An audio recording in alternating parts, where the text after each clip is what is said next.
Oi okse, missä me ollaan? Handybrossa. Joo, jossakin tästä...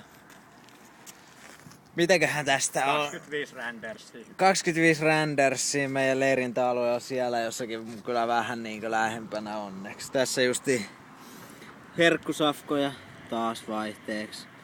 Papua, tomaattimurskaa, riisiä ja tonnikalaa.